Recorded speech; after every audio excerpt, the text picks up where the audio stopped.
আসসালামু আলাইকুম। আমি ডাক্তার মোহাম্মদ মেহেদী হাসান, অর্থোপেডিক্স বিশেষজ্ঞ ও ট্রমা সার্জন। আমি আজকে কথা বলবো কার্পাল টানেল সিনড্রোম। আমাদের কবজিতে যে সমস্যাটা মোটামুটি কম বেশি সবাই এটা আমরা আক্রান্ত হই বা এই রোগে ভোগী।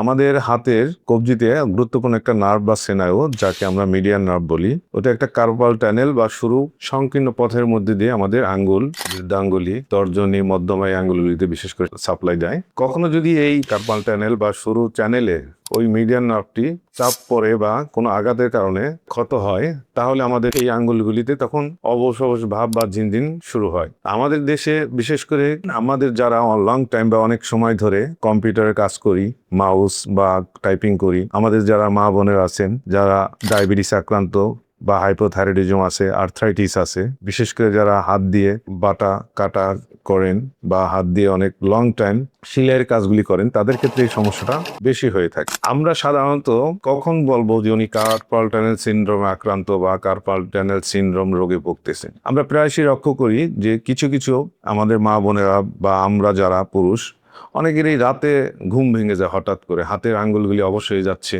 ঝিনঝিন করতেছে, তারপর ঘুম থেকে উঠে কিছুক্ষণ হাতটা নাড়াচাড়া করলে অবশ ভাবটা কেটে যায়। আবার দেখা যাচ্ছে হাতের বৃদ্ধাঙ্গুলি বা তর্জনী, মধ্যমা এই তিনটা আঙ্গুল বিশেষ করে অনেক বেশি অবশ হয়ে যাচ্ছে। এখন কথা হচ্ছে, আমরা এই সমস্যা হলেই কি আমরা ডাক্তারের কাছে ছুটে যাব নাকি আমরা বাসায় চিকিৎসা নেব? আমার সাজেশন হচ্ছে আপনি শুরুতেই ডাক্তারের কাছে যেতে হবে এমন কোনো কথা নেই।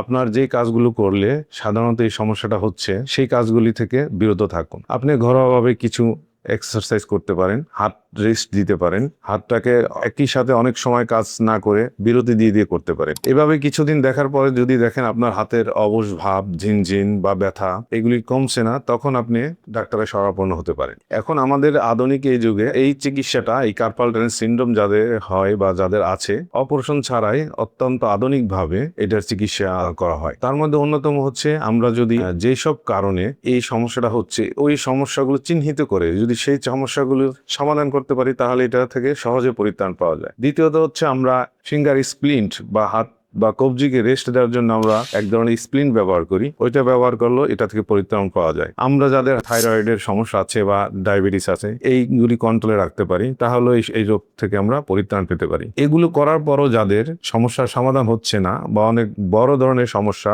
তখন আমরা অপারেশনের দিকে যেতে পারি। এছাড়া অনেক সময় আমরা ইনজেকশন দিয়ে সরু চ্যানেলটাকে প্রশস্ত করে দিতে পারি বা ছোট মাইনর ছিদ্র করে অপারেশনের মাধ্যমে আমরা এই নার্ভটাকে মুক্ত করে দিতে পারি।